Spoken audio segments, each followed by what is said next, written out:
नमस्कार। आज की बात में आपका स्वागत है। आज की बात में बहुत सारी खबरें हमारे पास में। हम बात करेंगे भारत और पाकिस्तान के बीच क्रिकेट की तल्खी की, कश्मीर में टेरर की फंडिंग की। हम आपको बताएंगे आजम खां कैसे सीबीआई के घेरे में फंस सकते हैं। लेकिन इन सब से पहले एक बड़ी इंटरेस्टिंग खबर मेरे पास में है। ममता बनर्जी का ऐसा कारनामा जिसके कारण पश्चिम बंगाल में धर्म के नाम पर एक बड़े विवाद की चिंगारी धीरे धीरे सुलग रही है। हुगली में तारकेश्वर मंदिर है। करोड़ों लोगों की इस मंदिर पर आस्था है। हिंदू इसे बड़ा तीर्थ मानते हैं, लेकिन ममता बनर्जी ने तारकेश्वर मंदिर के ट्रस्टी बोर्ड का चेयरमैन एक मुस्लिम को बना दिया है। इससे पश्चिम बंगाल के हिंदुओं में काफी नाराजगी है। बीजेपी और आरएसएस इसे बड़ा मुद्दा बना रहे हैं। 1 जून को ममता बनर्जी हुगली आई थी। ममता बनर्जी ने तारकेश्वर मंदिर और आसपास के इलाकों के विकास के लिए 5 करोड़ रुपए के फंड का ऐलान भी किया। इसी दिन ममता ने अपनी सरकार के शहरी विकास मंत्री फरहाद हकीम को तारकेश्वर मंदिर के ट्रस्टी बोर्ड के विकास का चेयरमैन नियुक्त कर दिया। बीजेपी का इल्जाम है कि ममता बनर्जी मुसलमानों को अपीज करने के लिए मुस्लिम तुष्टीकरण के चक्कर में इस तरह के फैसले ले रही है। उन्होंने कहा कि अगर ममता में हिम्मत है तो किसी मस्जिद का चेयरमैन किसी हिंदू को बनाकर दिखाएं। तारकेश्वर बाबा महादेव का पीठस्थान है, एक जागृत मंदिर है। उस मंदिर का राष्ट्रीय कमेटी का चेयरमैन फरहाद हकीम एक मुसलमान। क्या शुरू किया ममता बनर्जी ने? पूरा पश्चिम बंगाल को मुसलमान बनाने का प्रयास कर रहा है। हिंदू मंदिर को भी नहीं छोड़ेंगे। हम इसका सख्त खिलाफ है। मैं ममता बनर्जी को कहना चाहता हूं, कोई एक मस्जिद का ट्रस्टी बोर्ड का चेयरमैन किसी हिंदू को बना के वो दिखाए पहले, तब जाके हम समझेंगे कि धर्मनिरपेक्षता पाठ इन्होंने कुछ पढ़ाने का लायक है। पश्चिम बंगाल को पाकिस्तान बनाना चाहते हैं। उस पाकिस्तान बनाने से पश्चिम बंगाल को रोकने के लिए सारे पश्चिम बंगाल का जनता का पास हम लोग आवेदन करेंगे, जाएंगे। इस विषय को लेके हम जितना कदम उठाना चाहिए, जितना दूर जाना चाहिए, उतना दूर हम जाएंगे। हम सड़क में भी रहेंगे और बाकी जो कार्यक्रम करना चाहिए सारे कार्यक्रम हम इसके खिलाफ करेंगे। राहुल सिन्हा की बात से आपको अंदाजा लग गया होगा कि ये मामला कितना संगीन हो सकता है। असल में हुगली में तारकेश्वर मंदिर भगवान शिव का प्राचीन मंदिर है। सावन के महीने में यहाँ देश भर से श्रद्धालु आते हैं, बड़ी संख्या में आते हैं। और लोगों का कहना है कि ममता बनर्जी का यह फैसला उन्हें भारी पड़ सकता है। हिंदू ममता को माफ नहीं करेंगे। ऐसा अगर चलता रहा पूरे पश्चिम बंगाल में, हर हिंदू की मंदिर के ऊपर मुस्लिम कम्युनिटी के आदमी को अगर ऐसा ट्रस्टी के लीडरशिप करने के लिए रख दिया अगर, तो ऐसा करके करके पूरा पश्चिम बंगाल वो दिन दूर नहीं है बांग्लादेश हो जाने में। और जो हम लोग का हिंदू धर्म स्थल है, इसमें एक मुस्लिम को आप मेंबर बना के डोनेशन दे के अब सोच रही है उसमें जगह दे, बहुत गलत है। किसी भी हिंदू मंदिर का जो बोर्ड है उसमें किसी मुस्लिम को रखा नहीं जाना चाहिए। ममता बनर्जी जो खुद एक ब्राह्मण घर से हैं, तो कहती है कि मैं ब्राह्मण घर से हूँ, वो कैसे एक मुस्लिम को, एक हिंदू को धर्म स्थल जो तारकेश्वर मंदिर है उसमें किसी मुस्लिम को कमेटी में डाल दी। अब 5 करोड़ रुपए दिए हैं, सही है, ठीक है, तारकेश्वर मंदिर का उन्नयन हो, सब सही है, पर आप कैसे एक मुस्लिम को आप डाल सकते हैं? अब हम लोग के धर्म से खिलवाड़ करना चाह रहे हैं। ये थोड़ी ज्यादती हो जाती है अगर हम आपको सिर्फ हिंदू नेताओं की बात सुनवाते। हमारे संवाददाता अनुपम मिश्रा ने पश्चिम बंगाल के शहरी विकास मंत्री फरहाद हकीम से बात की। फरहाद हकीम ने कहा कि वो मंदिर कमेटी के चेयरमैन नहीं है, बल्कि तारकेश्वर के विकास के लिए बनी ट्रस्टी कमेटी के चेयरमैन है। फरहाद हकीम की दलील है कि मंदिर का विकास एक मुस्लिम करे, इससे बड़ी धार्मिक सद्भाव की बात क्या हो सकती है। हिंदू ना वो मुस्लिम, ये पूछे कौन? इंसान बोलो, ये संतान है, ये हमारे माँ का, डूब रहे हैं, इसे बचाना है। ये हमारे काजी नजरुल इस्लाम ने कहा था। ये नहीं जानते हैं जो हमारे पाड़ा में जो काली पूजा बंद होने वाला था, वो काली पूजा हमने धूमधाम से किया। ये नहीं जानते जो दुर्गा पूजा हमने किया है, वो अभी कलकत्ता का वन ऑफ द बेस्ट पूजा है। ये हिंदू मुसलमान का बात नहीं है, ये बात बढ़ के एक मज़हब के आदमी दूसरे मज़हब के लिए करेगा, इसका महत्व है। हम लोग एक दूसरे के लिए काम करते, इसमें हर्जा क्या है? ये फिरका परस्त पार्टी है। और हमारे तृणमूल कांग्रेस जो है, ममता बनर्जी है, ये सब जोड़ने वाले आदमी है। ख्वाजा गरीब नवाज के जो मज़ार है उसे देखना चाहिए हिंदू को, और कालीघाट मंदिर को देखना चाहिए मुस्लिम को, तब जाके हिंदू मुसलमान एक साथ हम लोग सैकड़ों दिन से रहते हैं। ममता बनर्जी की सरकार में मंत्री फराद हकीम बीजेपी नेताओं से कह रहे हैं कि वो कोलकाता में आकर उनकी दुर्गा पूजा देखें। मैं कैसी दुर्गा पूजा करवाता हूं, ये कहा उन्होंने। ये मंदिर के नहीं, ये तारकेश्वर एरिया डेवलपमेंट के लिए तारकेश्वर डेवलपमेंट अथॉरिटी जो हमारे डिपार्टमेंट के अर्बन डेवलपमेंट के अंडर में है। ये सिर्फ मंदिर के बात नहीं है, पूरा तारकेश्वर एरिया का जो डेवलपमेंट है, ये Tarakeswar development authority, Furfura development authority, Bakreshwar development authority, हमारे तारापीठ डेवलपमेंट अथॉरिटी, कई अथॉरिटी हमारे डिपार्टमेंट, ये हमारे ही डिपार्टमेंट का है, वो डेवलपमेंट अथॉरिटी, उसमें मंदिर के लिए भी अगर मंदिर का चारों तरफ, मंदिर के अंदर तो नहीं, मारो मंदिर का चारों तरफ जो इंफ्रास्ट्रक्चर वो कर सकता है। हम तो उनको बोलते हैं आओ आके, अभी दुर्गा पूजा आ रहा है, दुर्गा अष्टमी में हमारे पाड़ा में आओ, देखो जाके जो कैसे हम लोग सब मिलकर दुर्गा पूजा मनाते हैं, जो हमारे हाथ से जो दुर्गा पूजा हमने शुरू किया। ममता बनर्जी काफ़ी अनुभवी राजनेता हैं। किस फैसले का क्या असर होगा वो अच्छी तरह जानती हैं। उन्होंने अपने मुस्लिम मंत्री को तारकेश्वर मंदिर के विकास का चीफ सोच समझकर बनाया होगा। ये मामला बड़ा राजनीतिक मसला तो बनेगा। पहले दुर्गा पूजा में मूर्ति विसर्जन पर पाबंदी लगी, फिर हनुमान जयंती पर जुलूस पर पाबंदी लगी, दशहरे पर तमाम तरीके बंदिशें लगी गई। इन सारे मामलों से ममता बनर्जी ने एक मैसेज दिया। हालांकि पश्चिम बंगाल के हिंदुओं में नाराजगी है और इस मामले में ममता बनर्जी का ये तर्क नहीं चल सकता कि हिंदू मंदिर का ट्रस्टी मुसलमान को बनाना भाईचारे की मिसाल है। लेकिन ये बात साफ है कि ममता बनर्जी एक राजनेता हैं, मुख्यमंत्री हैं, और जो करती हैं वो सोची समझी रणनीति के तहत करती हैं। अब आपको दिखाते हैं इंडिया टीवी की खबर का एक असर। थोड़े दिन पहले आपको याद होगा, मैंने आपको उत्तर प्रदेश के वक्फ बोर्ड में हुए करप्शन के बारे में बताया था। मैंने आपको दिखाया था कि किस तरह से आजम खान ने वक्फ बोर्ड की प्रॉपर्टी पर गैर कानूनी कब्जे करवाए। यह भी दिखाया था कि किस तरह से वक्फ की संपत्ति को औने पौने दामों में आजम खान के तहत बेचा गया। ये पूरी डिटेल्स हमारे पास थी, आज की बात में दिखाई थी। आजम खान बहुत नाराज भी हुए थे। चीफ मिनिस्टर योगी आदित्यनाथ ने इन शिकायतों की जांच की और शुरुआती जांच करने के बाद आज उन्होंने इस पूरे मामले की जांच सीबीआई से कराने का फैसला किया। इसी के साथ यूपी सरकार ने शिया वक्फ बोर्ड और सुन्नी वक्फ बोर्ड, इन दोनों को भंग करने का फैसला किया। दोनों बोर्ड के अध्यक्षों और नॉमिनेटेड मेंबर्स को हटा दिया गया है। शिया वक्फ बोर्ड और सुन्नी वक्फ बोर्ड में वक्फ की प्रॉपर्टी में सैकड़ों करोड़ के घपले की बात सामने आई थी। इसके बाद वक्फ काउंसिल ऑफ इंडिया से शिकायतों की जांच भी कराई गई। जांच में दोनों वक्फ बोर्ड में गंभीर गड़बड़ियां मिली। सबसे ज्यादा शिकायतें समाजवादी पार्टी सरकार में वक्फ मिनिस्टर रहे आजम खान के खिलाफ हैं। माइनॉरिटीज अफेयर के मिनिस्टर मुख्तार अब्बास नकवी ने कहा कि सीबीआई वक्फ बोर्ड में हुए हर घपले की तह तक जाएगी। नकवी ने इन घपलों को उजागर करने के लिए इंडिया टीवी को बधाई भी दी। सर, उत्तर प्रदेश में शिया और सुन्नी दोनों वक्फ बोर्ड को डिसॉल्व कर दिया गया है। कैसे देखते हैं यूपी सरकार के इस फैसले को? देखिए, मुझे लगता है एक तो सबसे महत्वपूर्ण बात है, मैं तो इंडिया टीवी को बहुत बहुत मुबारकबाद दूंगा। इंडिया टीवी ने बहुत पहले उत्तर प्रदेश में जो वक्फ प्रॉपर्टीज़ हैं उसमें बड़े पैमाने पर जो गड़बड़ झाला हो रहा था उसके बारे में देश को बताया था। उसमें ही नहीं बल्कि देश के अलग अलग हिस्सों में इस तरह की हमारे पास शिकायतें आई थी, जिसमें कि जिस वक्त प्रॉपर्टीज़ का कम्युनिटी के शैक्षणिक, सामाजिक, आर्थिक सशक्तिकरण के लिए इस्तेमाल होना चाहिए, लेकिन वो उसके बजाय जो है कुछ वक्फ माफिया, कुछ वक्फ बोर्डों के साथ साठगांठ करके इस तमाम तरह के बड़े पैमाने के करप्शन में शामिल दिखाई पड़े।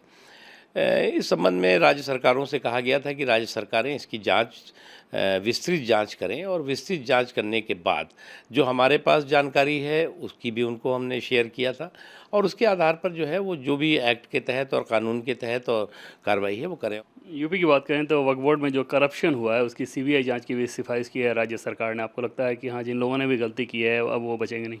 देखिए, ये बहुत फिट केस है सीबीआई का, और सीबीआई इंक्वायरी होगी तो बहुत सी चीज़ें, बहुत से ऐसे करप्शन के कंकाल हैं जो कि इस करप्शन के कुएं से बाहर निकलेंगे। यूपी में पिछली सरकार के मंत्री आजम खान, उनके ऊपर भी गंभीर आरोप था कि कैसे वक्फ बोर्ड की संपत्ति का उन्होंने बेजा इस्तेमाल किया, वो भी परेशानी में पड़ सकते हैं। कोई भी होगा, इसमें किसी का नाम या किसी का एक व्यक्ति के ऊपर कोई हमले की बात नहीं है। जो इसमें इन्वॉल्व होगा उसको वो बख्शा नहीं जाएगा। उत्तर प्रदेश के वक्फ और माइनॉरिटीज अफेयर्स के मिनिस्टर लक्ष्मी नारायण चौधरी ने कहा कि इसमें कोई शक नहीं कि यूपी के शिया और सुन्नी दोनों वक्फ बोर्ड में जमकर करप्शन हुआ। हमारी संवाददाता रुचि कुमार से एक्सक्लूसिव बातचीत में लक्ष्मी नारायण चौधरी ने बताया कि वक्फ बोर्ड की प्रॉपर्टीज में हुए इस करप्शन में सबसे बड़ी भूमिका फॉर्मर वक्फ मिनिस्टर आजम खान की रही है। आजम खान ने अपने रिश्तेदारों को अपने चहेतों के जरिए बड़ा घोटाला किया। जो हमारे पास उत्तर प्रदेश की सैकड़ों शिकायतें आईं, हमने पहले प्राइमा फेशिया जांच कराई। हमें ये पाया गया एक बहुत बड़ी वक्फ बोर्ड की संपत्तियों पर अवैध कब्जे हैं। किसी पे मॉल बना है, किसी पे मार्केट बना है, किसी पे निजी कोठियां बनी हैं। उसको मैंने एकत्रित करके और CWC की जो रिपोर्ट आई उन सबको संलग्न करके माननीय मुख्यमंत्री जी से मैंने अनुरोध किया कि आप इसकी जांच, क्योंकि बड़ा घोटाला है, इसकी जांच आप CBI से कराएं।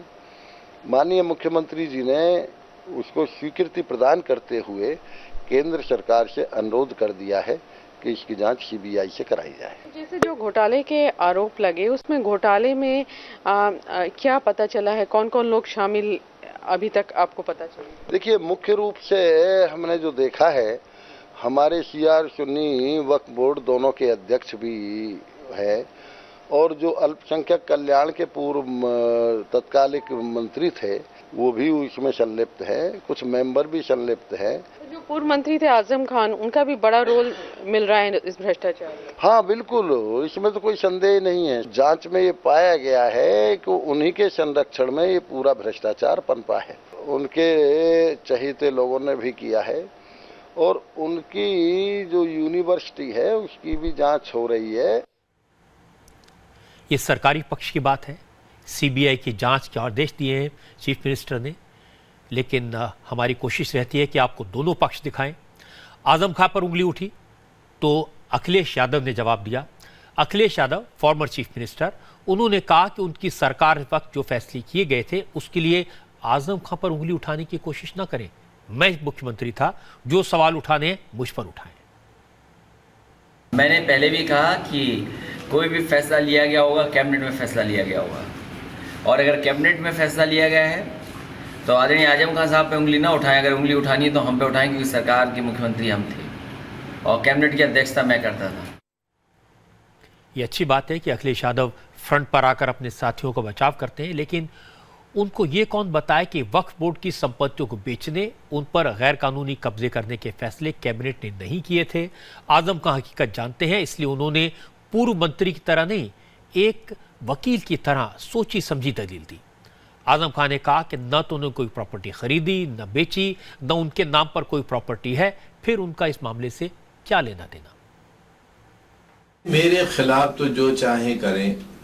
अरे भाई, मेरे खिलाफ तब करेंगे ना जब मेरे नाम कुछ होगा। मेरे नाम पूरी दुनिया में कोई वक्फ की 1 इंच जमीन नहीं है। जो जमीन जिस पर स्कूल बन रहा है उसे सरकार ने खाली कराया था, उस पर रिपोर्ट आ चुकी है। रिपोर्ट आपके पास ना हो तो रिपोर्ट की कॉपी मैं आपको दिखा दूं। जांच करें, खूब जांच करें, जो दोषी पाए उनको सजाएं भी दें। जिन लोगों ने वक्फ की जमीनें बेची हैं उनको दें सजाएं। तो वक्फ बोर्ड को सरकार खत्म कर सकती है? देखिए, कानून से तो नहीं कर सकती। खत्म करने को तो हमें खत्म करने पे उतरे हुए हैं, तो क्या कर सकते हैं। ये पेशकश उनकी संविधान और विधान के खिलाफ है। सुन्नी सेंट्रल वक्फ बोर्ड और शिया वक्फ बोर्ड दोनों पार्लियामेंट के द्वारा बनाए गए कानून के तहत गठित होते हैं और इलेक्शन के जरिए इनका गठन होता है।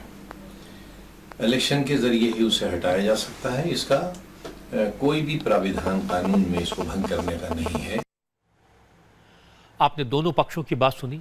हालांकि आजम खान पुराने खिलाड़ी हैं, अनुभवी हैं। अली जौहर यूनिवर्सिटी का कुछ हिस्सा भी वक्फ बोर्ड की ज़मीन पर अवैध कब्जा करके, गैर कानूनी तरीके से कब्जा करके बनाया गया, ये सब जानते हैं। यूनिवर्सिटी के रोड बनाने के लिए कब्रिस्तान को खुदवा दिया गया, ये भी रामपुर के लोग जानते हैं। पूरी दुनिया जानती है कि जौहर यूनिवर्सिटी आजम खां के कब्जे में है, लेकिन कागज पर नहीं।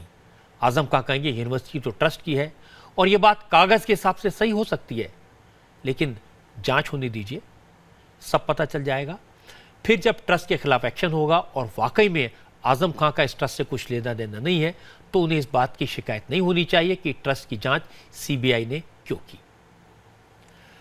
अब कश्मीर की बात करते हैं। आज कश्मीर में सिक्योरिटी फोर्सेस को बड़ी कामयाबी मिली।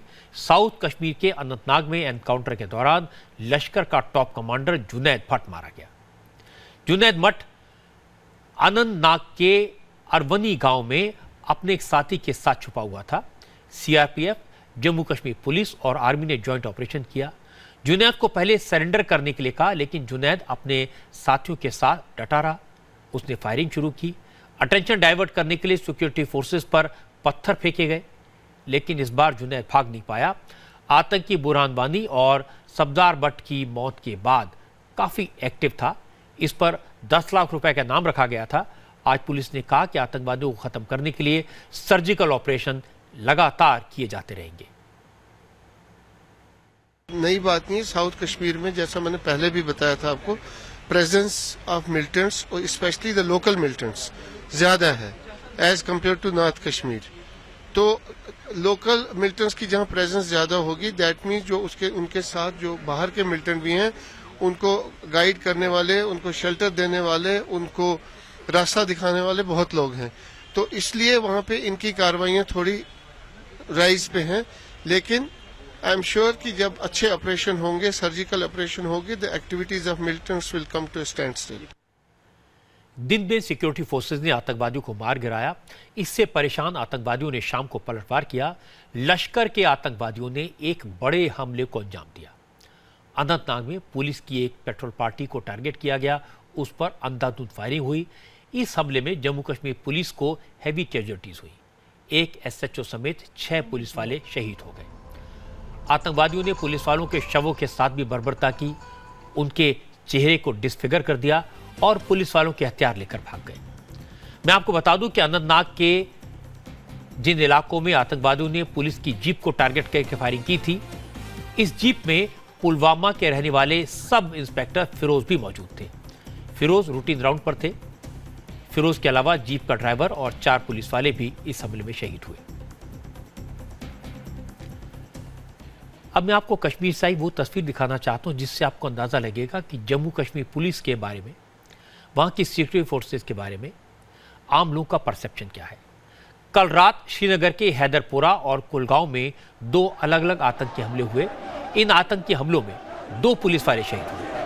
हैदरपुरा अटैक में पुलिस कांस्टेबल शहजाद अहमद सोफी शहीद हुए, जबकि कुलगांव अटैक में कांस्टेबल बशीर अहमद की शहादत हुई। आज बांदीपोरा में शहजाद का फ्यूनरल हुआ। इस जनाजे में सैकड़ों की तादाद में लोग इकट्ठा हुए। लोगों ने पुलिस वाले शहजाद के नाम के नारे लगाए। नमाज जनाजा में भी शामिल हुए। आईआरपी में काम कर रहा था, तो श्रीनगर में उसकी ड्यूटी थी। वहाँ पे कुछ नामालूम अफराद ने उसको गोली मार दी वहाँ पे, और कल शाम को हमें पता मिला कि वहाँ पे वो मारा गया है। इसके 2 बच्चे, इसके 2-3 साल से 3 साल से पहले इसकी शादी हो गई थी। 2 बच्चे हैं इसके, और 2 फैमिली में उसके एक और भाई है, और उसकी माँ है। बाप तो पहले उसका मर गया है। तो बहुत शरीफ घराने का आदमी है, अच्छा लड़का था। पुलिस कर्मियों का टारगेट करने वाला दूसरा अटैक कल रात कुलगांव में हुआ था। यहां जम्मू कश्मीर पुलिस के कांस्टेबल बशीर अहमद आतंकवादियों की गोलीबारी का शिकार हुए। बशीर को आतंकवादियों ने घर के बाहर ही टारगेट किया, गोली मार दी। बशीर के पिता ने कहा कि उनके परिवार में एक ही कमाने वाला था, वो भी चला गया, अब घर कौन चलाएगा। इसने इतना बुरा क्या किया था कि मेरे बेटे को इस तरह गोलियां दे दी गई। वो वही घर चलाता था, उसी के तनख्वाह पर ही हम दिन गुजारा करते थे। वही बस एक सहारा था, बस इतना ही सहारा था। मेरे 2 बच्चे हैं, 3 बच्चे हैं। एक लड़की जो कुंवारी है, पढ़ती है, और 2 लड़के जो ज़ेर तालीम हैं। हम क्या करेंगे, इतना ही गुजारा हमारे पास था, हम कमा नहीं सकेंगे अब। आज जम्मू कश्मीर पुलिस के डीजीपी ने भी कहा कि मिलिटेंट फ्रस्ट्रेट हो चुके हैं, इसलिए पुलिस वालों और सिविलियंस को टारगेट कर रहे हैं। एसपी वैद ने कहा कि यह सब पाकिस्तान के इशारे पर किया जा रहा है। कश्मीरियत का खून है जो हमारा नेबरिंग कंट्री अपने जियोपॉलिटिकल पर्पसेस के लिए यहाँ के लोगों को आप इस्तेमाल कर रहे हैं। साथ सुनने में आया जो कल सरागरेट पे यूथ मरा वो इस जवान का पुलिस जवान का कजिन है, तो एक ही परिवार का वो सिविल बेचारा वो कजन है, ये भी एक ही गांव के हैं, एक ही फैमिली के हैं। मैं इसीलिए कह रहा हूँ यहाँ के लोगों को एज ए पान इस्तेमाल किया जा रहा है। दहशतगर्द कश्मीरियों के हमदर्द होने का दावा करते हैं, लेकिन अब कश्मीरी पुलिस वालों पर हमला कर रहे हैं। कश्मीरी लोग आतंकवादियों की असलियत को समझ गए हैं और शहीद पुलिस वाले के जनाजे की तस्वीरें, वहां मौजूद हजारों लोग इस बात का सबूत हैं। वैसे कुछ दिन पहले एससीओ समिट में प्रधानमंत्री नरेंद्र मोदी ने कहा था कि आतंकवादी खुद हथियार नहीं बनाते, उन्हें कोई हथियार सप्लाई करता है। आतंकवादी खुद ट्रेनिंग नहीं लेते, कोई उनकी ट्रेनिंग का इंतजाम करता है। आतंकवादी खुद करेंसी नहीं छापते, कोई उन्हें फेक करेंसी सप्लाई करता है। मतलब अगर आतंकवादियों को खत्म करना है तो उनकी सप्लाई लाइन को काटना होगा। आज जांच एजेंसी ने दावा किया कि उन्होंने आतंकवादियों की एक सप्लाई लाइन का पता लगा लिया है। आज इंडिया टीवी के संवाददाता अभिषेक उपाध्याय को एनफोर्समेंट डायरेक्टरेट की जांच की वो रिपोर्ट मिली जिसमें दावा किया गया है कि ईडी को अपनी जांच में उस शख्स का पता चल गया है जो पाकिस्तान की खुफिया एजेंसी के इशारे पर काम करता है। कश्मीर में आतंकवादियों के लिए फंड का इंतजाम करता है।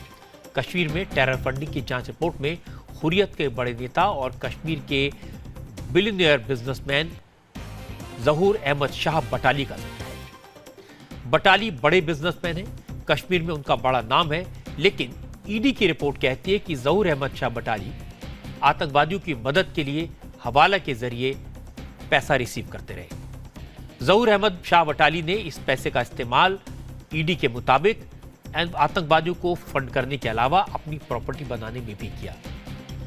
एनफोर्समेंट डायरेक्टरेट रिपोर्ट कहती है कि जहूर अहमद शाह बटाली ने इस पैसे से दिल्ली और एनसीआर में कई मकान खरीदे।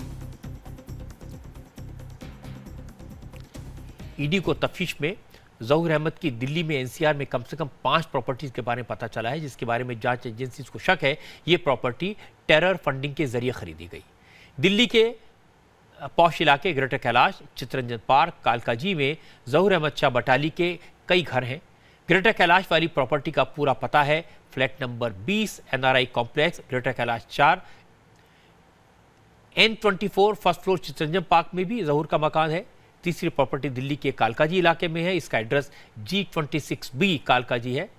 और इसके अलावा दिल्ली के सैनिक फार्म में भी रेजिडेंशियल कॉम्प्लेक्स है।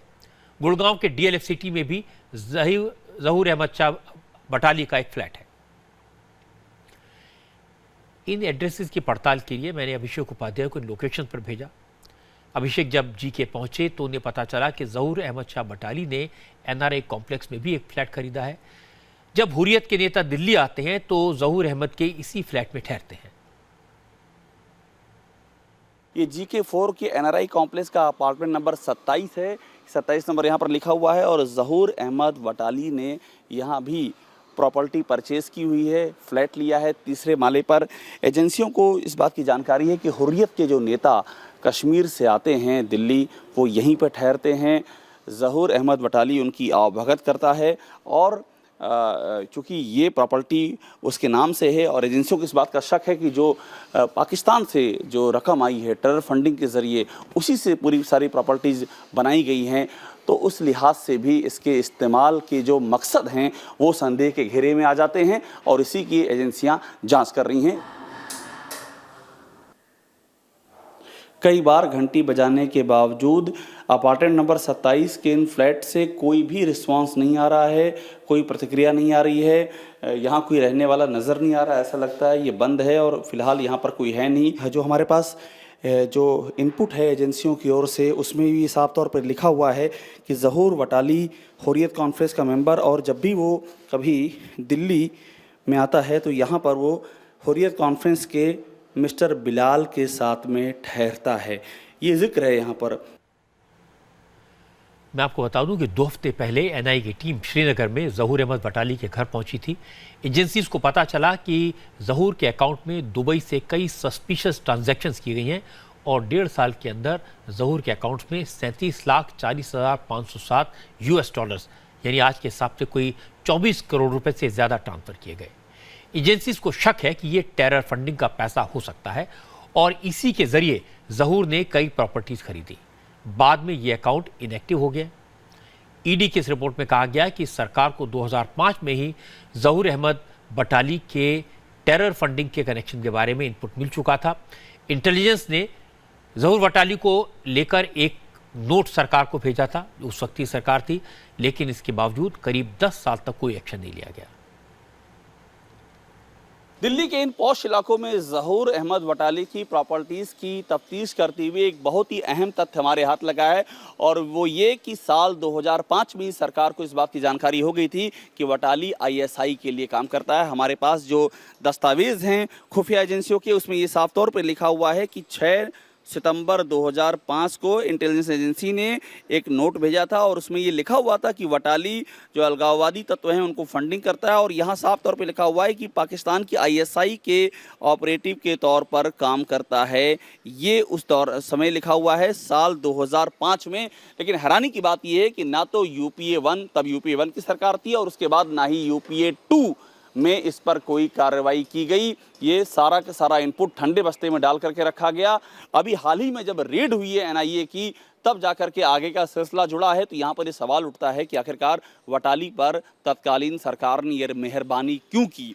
एक और अहम पहलू ये है कि हमारे पास पासपोर्ट की कॉपी है जहूर वटाली की और ये पासपोर्ट में लिखा हुआ है कि इसे वाशिंगटन DC से जारी किया गया है, भारत से नहीं बल्कि वाशिंगटन से, अमेरिका में। और हंडवारा जन्म स्थान दिया हुआ है, हंडवारा यानी कि उत्तरी कश्मीर का इलाका, और यहाँ पर तस्वीर है जहूर अहमद वटाली की। तो ये पूरा का पूरा जो नेक्सस है, जो पूरा जो नेटवर्क है, ये इसके कई सारे पहलू हैं, कई सारे सवाल इसमें खड़े होते हैं। और बड़ा सवाल ये है कि इतनी संवेदनशील जानकारी को आखिरकार क्यों दबा के रखा गया, क्यों उस पर कोई कार्रवाई नहीं की गई और कार्रवाई ना करने के नतीजे क्या हुए, इस पर भी गौर करने की ज़रूरत है। इस पूरे मामले में हमने जहूर अहमद शाह वटाली का पक्ष जानने की कोशिश की। कश्मीर में मंजूर मीर इस केस की तहकीकात करने जहूर अहमद शाह वटाली का पक्ष लेने उनके घर गए। मंजूर की रिपोर्ट देखकर आपको अंदाज़ा लगेगा कि कश्मीर में जहूर कितना बड़ा नाम है, उनका कश्मीर में कितना रसूख है। कश्मीर में टेरर फंडिंग के हवाले से NIA की जांच में जो जानकारी मिली है उसमें कश्मीर के सबसे बड़े बिजनेसमैन जहूर वटाली का नाम लिस्ट में सबसे फहरिस्त में है। इन पर आरोप है कि कश्मीर में अलगाववादियों की मदद और टेरर फंडिंग में इनका अहम रोल रहा है। जहूर वटाली के संपत्ति की बात करें तो उनका कारोबार दिल्ली से यूरोप तक फैला हुआ है। NIA और EDI की जांच में यह भी पता चला है कि ये सारी प्रॉपर्टी और कारोबार टेरर फंडिंग के लिए इस्तेमाल होने वाले पैसों से बनाई गई है। जहूर वटाली एक ऐसा नाम है जिसका संबंध देश और विदेश के कहीं बड़े नामी गिरामी शख्सियत से जुड़ा हुआ है। इतना ही नहीं, अलगाववादी नेताओं के अलावा जम्मू कश्मीर के पूर्व मुख्यमंत्री उमर अब्दुल्ला के करीबी भी माने जाते हैं। 2011 में उमर अब्दुल्ला और POK के फॉर्मर PM सुल्तान मोहम्मद चौधरी जहूर वटाली के बेटे की शादी में एक साथ देखे गए थे। जहूर वटाली के बारे में यह भी कहा जाता है कि उन्होंने अपना कारोबार POK से शुरू किया और फिर देखते ही देखते कश्मीर के सबसे बड़े बिजनेसमैन बन गए। जहूर अहमद शाह वटाली गायब हैं, उनका पक्ष हमें नहीं मिल पाया, लेकिन वो बड़े बिजनेसमैन रहे हैं। राजनीति में उनका काफ़ी दखल रहा है। बिजनेस करना, पैसा कमाना, राजनीति में दखल देना और राजनीतिक दलों से कनेक्शन होना, ये कोई गुनाह भी नहीं है। लेकिन एनफोर्समेंट डायरेक्टरेट की रिपोर्ट में जहूर अहमद शाह वटाली के बारे में जो बातें कही गई हैं वो सीरियस हैं। ईडी के पास जो रिपोर्ट है उसमें ये लिखा है कि वो किस तरह से उन्होंने टेरर फंडिंग की और जाहिर है कि इसके सबूत ईडी के पास होंगे। अगर वाकई में जहूर अहमद शाह वटाली कश्मीर में आतंकवादियों की सप्लाई लाइन है तो उनके खिलाफ सबूत सामने आने चाहिए और उनके खिलाफ सख्त से सख्त एक्शन भी होना चाहिए। हम आपको सुनाएंगे पाकिस्तानी क्रिकेट की चौंकाने वाली बात, लेकिन इससे पहले 20 सेकंड का स्पॉन्सर मैसेज।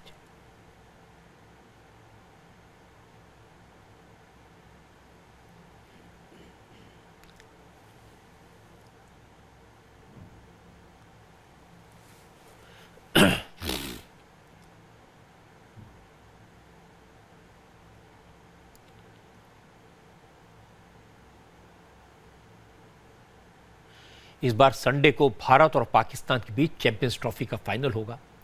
लेकिन फाइनल मैच से पहले पाकिस्तान के फॉर्मर क्रिकेटर आमिर सोहेल ने यह बात कहकर सनसनी फैला दी कि पाकिस्तान की टीम के कप्तान सरफराज को ज्यादा हवा में उड़ने की जरूरत नहीं है। पाकिस्तान अपनी काबिलियत से सेमीफाइनल में नहीं जीता, उसे प्लानिंग के तहत जिताया गया और फाइनल में पहुंचाया गया। हालांकि अपने बयान पर आमिर सोहेल ने इंडिया टीवी पर हुई डिबेट में सफाई भी दी है। आमिर सोहेल ने क्या तर्क दिए, सफाई कैसे दी, ये आपको दिखाएंगे, लेकिन पहले मैं आपको आमिर का वो बयान सुनवाता हूं जिस पर कंट्रोवर्सी हुई। ये सरफराज को ये बताने की जरूरत है कि भाई आपने कोई कमाल नहीं किया, ये आपको किसी ने मैच जितवाए हैं, ठीक है। आप इतना ज्यादा इतराए ना, हमें सब पता क्या होता है क्या नहीं होता, ठीक है। अब मैं ये आप ये ना पूछ लीजिएगा कि किसने जितवाए हैं, तो मैं यही जवाब दूंगा, दुआओं ने और अल्लाह ताला ने। जो वसीले हैं उनका नाम मैं नहीं लूंगा, ठीक है। इनको ये बताने की जरूरत है आपका कोई कमाल नहीं था, आपको यहाँ पे लाया गया किसी वजह से। अब आप जो है जरा अपना दिमाग जरा बेहतर रखें, इतना ज्यादा सर पे चढ़ने की जरूरत नहीं है, हमें आपकी एबिलिटी का पता है। आप चुप करके क्रिकेट खेलें, अगर आप गलत करेंगे तो हम गलत बताएंगे आपको, अगर आप ठीक करेंगे हम आपको अप्रिशिएट करेंगे, अगर आप ठीक करते हुए कोई गलती कर रहे हैं उसको भी निशानदेही करेंगे। सो अपने दिमाग को जरा सेटल रखें, वरना ज्यादा देर तक चल नहीं पाएंगे। ये बड़ी इंटरेस्टिंग बात है। कहीं आज इंडिया टीवी पर जब एक डिबेट हो रही थी उसमें आमिर सोहेल मौजूद थे, तो इस शो में उनके इस बयान के बारे में उनसे सवाल भी किया गया। इस पर आमिर ने सफाई दी, उन्होंने कहा कि वो मैच फिक्सिंग की बात नहीं कर रहे थे। उनके कहने का मतलब सिर्फ इतना था कि पिच ऐसी बनाई गई थी जिससे पाकिस्तान को मदद मिली। इंडिया टीवी के उस डिबेट शो का वो हिस्सा मैं आपको दिखाना चाहता हूं जिसमें आमिर सोहेल ने अपने बयान पर सफाई दी। वो नाम तो बता दीजिए सोहेल कि वो जो आप कह रहे थे कि नाम नहीं मैं बताना चाहता, वो नाम बता दीजिए हमें, हम उत्सुक हैं वो नाम जानने के लिए कि किसने मदद की। पहले तो ये एक हमारा टीवी चैनल है, उन्होंने आउट ऑफ कॉन्टेक्स्ट सारा कुछ किया, क्योंकि जब एक प्रोग्राम हो रहा था समा न्यूज़ के ऊपर और उसमें जो हमारे रिपोर्टर थे उन्होंने ये कहा कि पाकिस्तान जब श्रीलंका के खिलाफ जीता तो उस पर प्रेस कॉन्फ्रेंस में लोगों ने कहा कि जावेद मियांदाद की बर्थडे है और इसके ऊपर जो है आप उनको डेडिकेट करें ये मैच। तो उन्होंने कहा नहीं वो बहुत ज़्यादा क्रिटिसाइज करते हैं तो इसलिए हम नहीं कर सकते। उसके ऊपर मैंने कहा कि कल का बच्चा है ये, आप अभी मैच जीतने शुरू हुए हो और इतने सीनियर प्लेयर के खिलाफ आप ये वाली बात कर रहे हो। हाँ, अगर आपको क्रिकेट के ऊपर इख्तलाफ है आप जो मर्जी कहें, लेकिन आपको ऐसे सीनियर प्लेयर के खिलाफ इस तरह बात करना जेब नहीं देता, क्योंकि जुमा 4 दिन हुए आपको कप्तान बने और अगर वो तनकीद कर रहे हैं और अगर ये काट के दिखा रहे हैं, अगर आप इस तरह के प्लेयर की अगर क्रिटिसिज्म से भी कुछ नहीं सीख रहे तो फिर आप सारी जिंदगी नहीं सीख सकते। उसके बाद जो मैंने कहा कि लोगों की दुआओं की वजह से, और ये जो मैं बार बार एक चीज कह रहा हूं, ये जो पिचेस प्रोवाइड की गई है पाकिस्तान को, ये पाकिस्तान को एडवांटेज दिया गया है क्योंकि उनको पता है कि Pakistan is a crowd puller.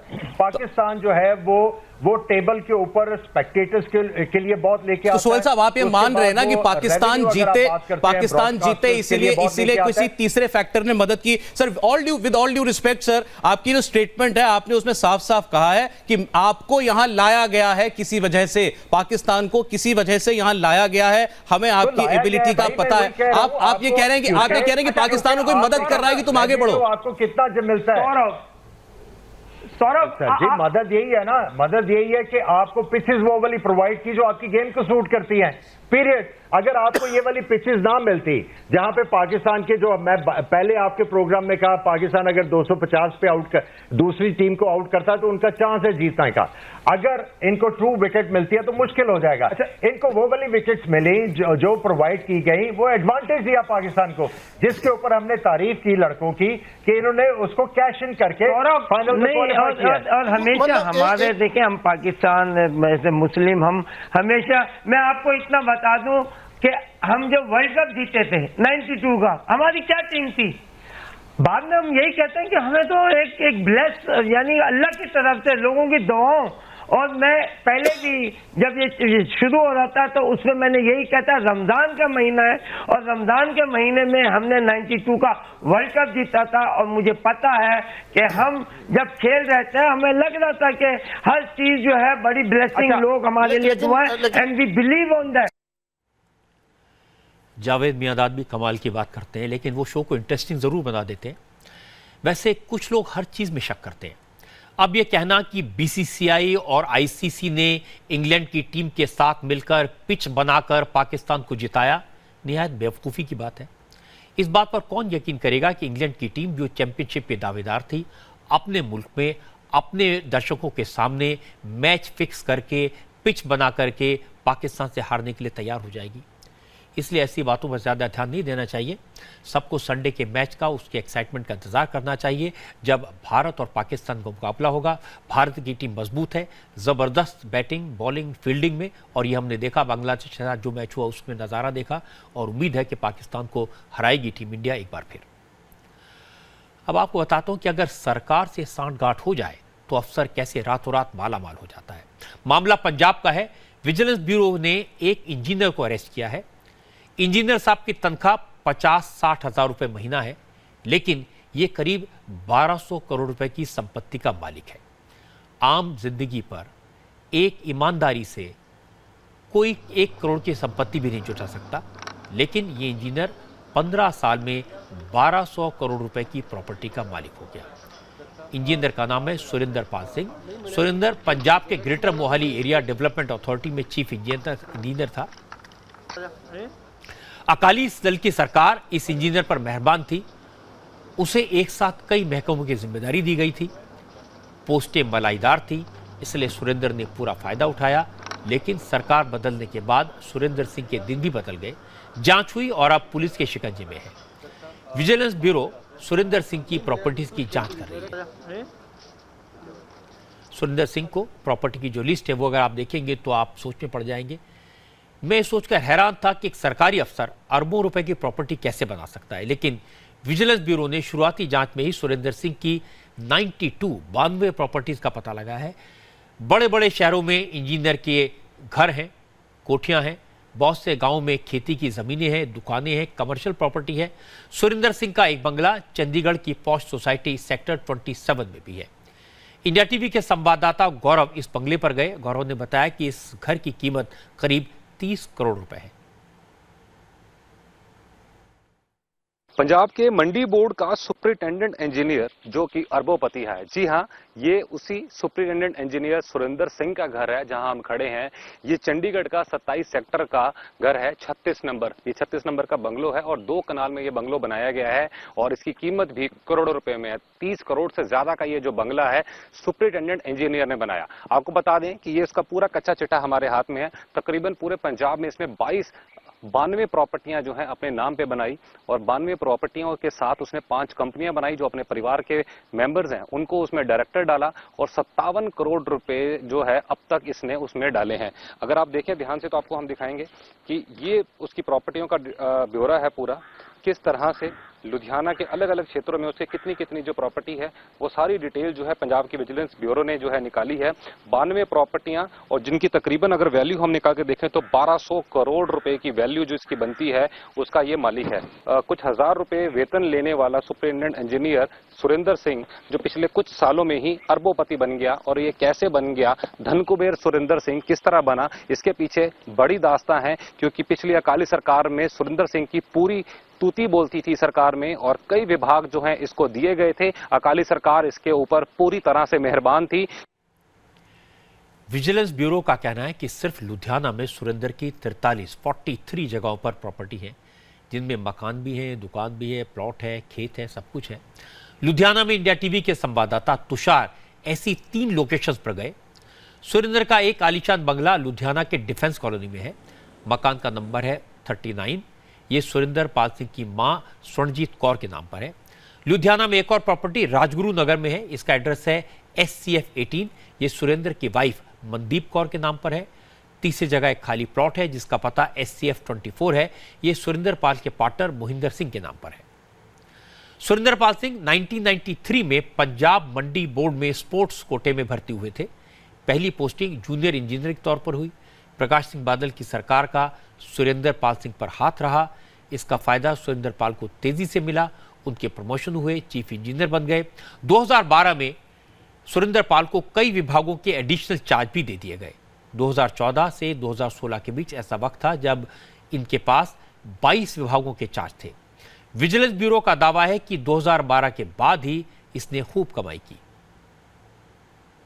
Akali सरकार के साथ इसकी नजदीकियां ही इसको बुलंदी के शिखर तक ले गई। इसकी पूरी कुंडली हमारे पास है कि ये कब जो है भर्ती हुआ और कहां कहां कौन कौन से विभागों में तैनात रहा, और खास तौर पे अगर इसकी हम मोडस ऑपरेंडी बताएं तो जो इसकी कंपनियां फ्लोट की गई थी तो गमाडा में जितने भी कॉन्ट्रैक्ट्स दिए जाते थे वो सभी इसी की कंपनीज को दिए जाते थे, और इसकी कंपनियां जो 20% रिबेट जो सरकार को देनी होती है टेंडर के बाद वो खुद रखती थी और मोटे कमीशन खाती थी।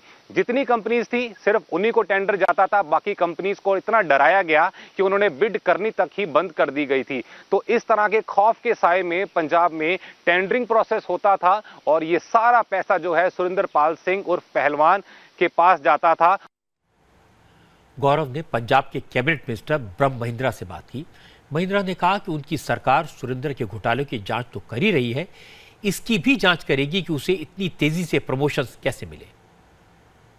कोई भी करप्शन किसी तरह की भी हो, उस करप्शन में कोई भी उसमें इन्वॉल्व हो उसको छोड़ा नहीं जाएगा, चाहे कितना बड़ा है कितना छोटा है। सुरेंद्र पाल के बारे में क्या कहेंगे सर? चाहे बड़ी देखिए कितना बड़े हैरानी की बात है कि मैं तो ये सुन रहा हूँ कि शायद वो सिर्फ जेई थे और प्रमोट होते गए हैं और चीफ इंजीनियर हैं। एक जेई चीफ इंजीनियर कैसे बना इसकी भी इंक्वायरी होनी चाहिए, और कितनी उनकी संपत्ति कितनी 1200 करोड़ की सुना अखबारों में आई है, तो कहाँ से बनी कैसे बनी इसकी भी सारी इंक्वायरी होनी चाहिए। सरकार जांच करवाएगी, सरकार जांच करवाएगी इस बात की। बंद हो गया। सुरेंद्र को अदालत ने 7 दिन की जुडिशियल कस्टडी भेजा है। सुरेंद्र का पक्ष जानने के लिए हम उनके वकील से बात की। वकील ने बताया कि सरकार बदली है, इसलिए बदले की भावना से कार्रवाई हो रही है। सुरेंद्र खानदानी अमीर हैं, इसीलिए उनके पास इतनी प्रॉपर्टी है। कैप्टन अमरिंदर की स्टेटमेंट देखें जिसमें उन्होंने नाम लेके कहा था कि सुरेंद्र पाल पहलवान को मेरी सरकार आने दो, मैं बताऊंगा कैसे होता है। और इवन मनप्रीत बादल ने भी अपना चीफ इलेक्शन कमिश्नर को इनके खिलाफ कंप्लेंट्स दी हुई है। तो इससे क्लियर हो रहा है कि ये सारा पॉलिटिकली वेंडेटेड पर्चे हैं। 92 प्रॉपर्टियां का ये दावा कर रहे हैं, तो ऐसी है क्या भी पहला तो ये वेल ऑफ फैमिलीज तो बिलोंग करते हैं। ये ਆਪਾਂ नहीं कह सकते भी सारी प्रॉपर्टीज इन्होंने पैसे वो करके की हैं। तो कोर्ट है जी सैटिस्फाइड सी आर्गूमेंट्स से। ये बात सही है कि कैप्टन अमरिंदर सिंह चुनाव के दौरान अपनी रैलियों में इस इंजीनियर का नाम लेकर कहते थे कि अगर मैं चीफ मिनिस्टर बना तो इसको सबसे पहले ठीक करूंगा। इसलिए सुरेंद्र पाल की गिरफ्तारी को अकाली दल के भरोसेमंद अफसरों को ठिकाने लगाने की नज़र से देखा जाएगा। अगर जांच एजेंसीज के पास सुरेंद्र के खिलाफ पक्के सबूत हैं तो फिर ये सबूत जल्दी से अदालत में पेश करने चाहिए और सुरेंद्र को सजा दिलवानी चाहिए, वरना लोगों की सिंपैथी इस इंजीनियर के साथ हो जाएगी। थोड़ी देर बाद आपको बताएंगे कि सोनिया गांधी से मोदी सरकार के 2 सीनियर मिनिस्टर क्यों मिले। दिल्ली में आजकल सबसे ज्यादा चर्चा इस बात की है कि अगला राष्ट्रपति कौन होगा। सरकार चाहती है कि उम्मीदवार सर्वसम्मति से हो जाए, इसके लिए कोशिश हो रही है। आज होम मिनिस्टर राजनाथ सिंह और शहरी विकास मंत्री वेंकैया नायडू सोनिया गांधी से मिलने गए। आधा घंटे तक बातचीत हुई। इस मीटिंग में गुलाम नबी आज़ाद और मल्लिकार्जुन खड़गे भी मौजूद थे। मीटिंग के बाद गुलाम नबी आज़ाद ने बताया कि मंत्री अपने उम्मीदवार का नाम बताने नहीं, विपक्ष के उम्मीदवार का नाम पूछने आए थे। आज़ाद ने कहा कि जब तक सरकार की तरफ से नाम नहीं आएगा तब तक आमराय कैसे बनेगी। इसके बाद राजनाथ सिंह और वेंकैया नायडू सीपीएम के महासचिव सीताराम येचुरी से मिलने उनके ऑफिस गए। मुलाकात के बाद सीताराम येचुरी की भी वही शिकायत थी जो गुलाम नबी ने कहा था, सरकार ने अपने उम्मीदवार का नाम ही नहीं बताया तो विचार किस बात पर करें। बीजेपी और विपक्ष पार्टी बेसिस पे तो आम राय नहीं बन सकती है अपोजिशन और बीजेपी के नाम पर। जाहिर है विपक्ष की अपनी विचारधारा है और रूलिंग पार्टी की अपनी विचारधारा है। अगर कहीं आम राय बन सकती थी, आम राय बनाने की या बनने की संभावना हो सकती है तो वह व्यक्ति पर हो सकती है। तो व्यक्ति पर तो कोई चर्चा हुई नहीं। हम अपेक्षा करते थे कि रूलिंग पार्टी विपक्ष के नेताओं से कोई एक नाम करेगी या 2-3 नाम करेंगी, 3-4 नाम करेगी और उस नाम पे सहमति बनाने की कोशिश करेंगे। तो ऐसा तो सरकार ने कहा कि अभी हमारे पास कोई नाम नहीं है, क्योंकि उन्होंने अपनी पार्टी में ही अभी उसके निर्णय नहीं लिया है। तो जब उन्होंने अपनी पार्टी में ही नहीं इसके बारे में कोई निर्णय नहीं लिया है तो विपक्ष के साथ शेयर करने को कोई सवाल पैदा नहीं होता। बाकी कोई कुछ भी कहे, इस मामले में शिवसेना की राय क्लियर है। अभी सरकार की तरफ से शिवसेना से किसने बात नहीं की है, लेकिन शिवसेना ने अपनी तरफ से उम्मीदवार के नाम का सुझाव पब्लिकली दे दिया। पहले शिवसेना कह रही थी आरएसएस चीफ मोहन भागवत को राष्ट्रपति बनाना चाहिए। आज उद्धव ठाकरे ने कहा कि अगर मोहन भागवत के नाम पर सरकार को ऑब्जेक्शन है तो एमएस स्वामीनाथन के नाम पर विचार हो सकता है। मेरे पास तो ऐसा कोई नाम आया नहीं और इसलिए मैंने कहा कि मैं मानता हूं पूरे देश के लिए, किसानों के लिए स्वामीनाथन जी का नाम मैंने आगे किया है और देश की एक प्रतिमा जो मैं चाहता हूं, मेरे पिताजी कहा करते थे कि ये देश मेरा हिंदू राष्ट्र है और इसलिए हमारी पहली पसंद जो है वो मोहन जी की है। अगर मोहन जी के नाम पर किसी को कुछ कठिनाइयाँ आ रही हैं तो स्वामीनाथन जी को करो। जब मोहन भागवत खुद अपनी दावेदारी नकार चुके हो तो शिवसेना बार बार मोहन जी का नाम क्यों ले रही है? क्योंकि हम दिल से चाहते हैं। कोई मेरा धंधा नहीं है कि एक के बाद दूसरा, दूसरे के बाद तीसरा, तीसरे के बाद चौथा, ये मेरा धंधा नहीं है। मैंने जो भी कहा है दिल से कहा है और उसके ऊपर विचार विमर्श हो सकता है। जैसे मैंने कहा कि जिन्होंने किसानों के बीच में जाकर सारी उनकी जो भी व्यथाएं हैं, कठिनाइयां हैं, समझ ली है और उसके ऊपर उन्होंने कुछ सुझाव दिए हैं जिसकी हम आज भी हम मांग करते हैं कि स्वामीनाथन आयोग उन्होंने जो कुछ दिया है उसके ऊपर अमल करो, तो करो। उन्हीं के हाथ में देश दे दो और काम करने दो उनको। मैंने कल आपसे कहा था कि राष्ट्रपति को उम्मीदवार कौन होगा इसकी जानकारी अभी उन लोगों को भी नहीं है जो विरोधी दलों से आम सहमति बनाने के लिए बात कर रहे हैं, इसलिए वो नाम बताएंगे कहां से। उम्मीदवार के नाम का फैसला नरेंद्र मोदी को करना है, फिर कोर ग्रुप की मीटिंग होगी, उसके बाद ऐलान होगा। बीजेपी जानती है कि उसके पास अपने उम्मीदवार को जिताने के लिए पूरा सपोर्ट है, इसलिए विरोधी दल आम सहमति से राय बना लें तो अच्छा है, वरना कोई खास फर्क नहीं पड़ेगा। आगे बढ़ते हैं। 24 साल के बाद 1993 के मुंबई सीरियल ब्लास्ट केस में आज फाइनल फैसला आया। स्पेशल टाडा कोर्ट ने अबू सलेम और मुस्तफ़ा दौसा के अलावा 4 दूसरे आरोपियों को दोषी करार दिया, जबकि एक आरोपी अब्दुल कयूम शेख को अदालत ने बरी कर दिया। कोर्ट में यह साबित हो गया कि मुंबई ब्लास्ट का मेन कॉन्स्पिरेटर अबू सलेम था। अबू सलेम ने मुंबई में धमाके के लिए हथियार और गोला बारूद सप्लाई किए थे। 19 जून से कोर्ट में सजा पर बहस शुरू होगी। अबू सलेम को फांसी नहीं हो सकती क्योंकि उसे पोर्चुगल की इसी शर्त पर भारत को सौंपा गया था कि सलेम को फांसी या उम्र कैद की सजा न हो। दरअसल मुंबई में 12 मार्च 1993 को एक के बाद एक 12 ब्लास्ट हुए थे। इन धमाकों में 257 मासूम लोगों की मौत हुई थी, 700 से ज्यादा लोग घायल हुए थे। 2007 में टाडा कोर्ट में इसी केस में 100 लोगों को सजा भी सुनाई गई थी, जिनमें से 12 को फांसी की सजा हुई थी। और यह बात सब जानते हैं कि मुंबई में सीरियल ब्लास्ट में दाऊद इब्राहिम का हाथ था। अबू सलेम उसके लिए काम करता था, उसका एजेंट था। अबू सलेम ने सारे इंतजाम करवाए थे। साजिश की सारी मीटिंग्स में वो मौजूद रहा था। दाऊद तो अभी कानून की पकड़ से बाहर है, वो पाकिस्तान में है, लेकिन अबू सलेम उसके साथियों को भी मुजरिम साबित करने में 24 साल लग गए। और सबसे दुख की बात यह है कि गुनहगार साबित होने के बाद भी उसे सजाए मौत नहीं दी जा सकती। अगर आपके पास आधार कार्ड नहीं है तो जरा बनवा लीजिए, जरूरी है। क्यों, ये आपको बताएंगे एक छोटे से ब्रेक के बाद। काम की खबरें मैं आपको बता दूं। पहली तो ये कि आधार कार्ड को लेकर आज केंद्र सरकार ने बड़ा फैसला किया है। नए बैंक अकाउंट खोलने और 50,000 रुपए से ज्यादा के ट्रांजैक्शन के लिए आधार नंबर कंपलसरी है। इस फैसले के बाद सारे बैंक अकाउंट होल्डर्स को 31 दिसंबर तक आधार नंबर बैंक को देना होगा। अगर ऐसा नहीं करेंगे तो उनके अकाउंट गैर कानूनी हो जाएंगे। ऐसे लोग जिनके पास अभी आधार कार्ड नहीं है और अगर वो बैंक अकाउंट खुलवाना चाहते हैं तो उन्हें पहले आधार के लिए अप्लाई करना होगा और बैंक खाता खुलने के 6 महीने के अंदर आधार नंबर बैंक में जमा कराना पड़ेगा।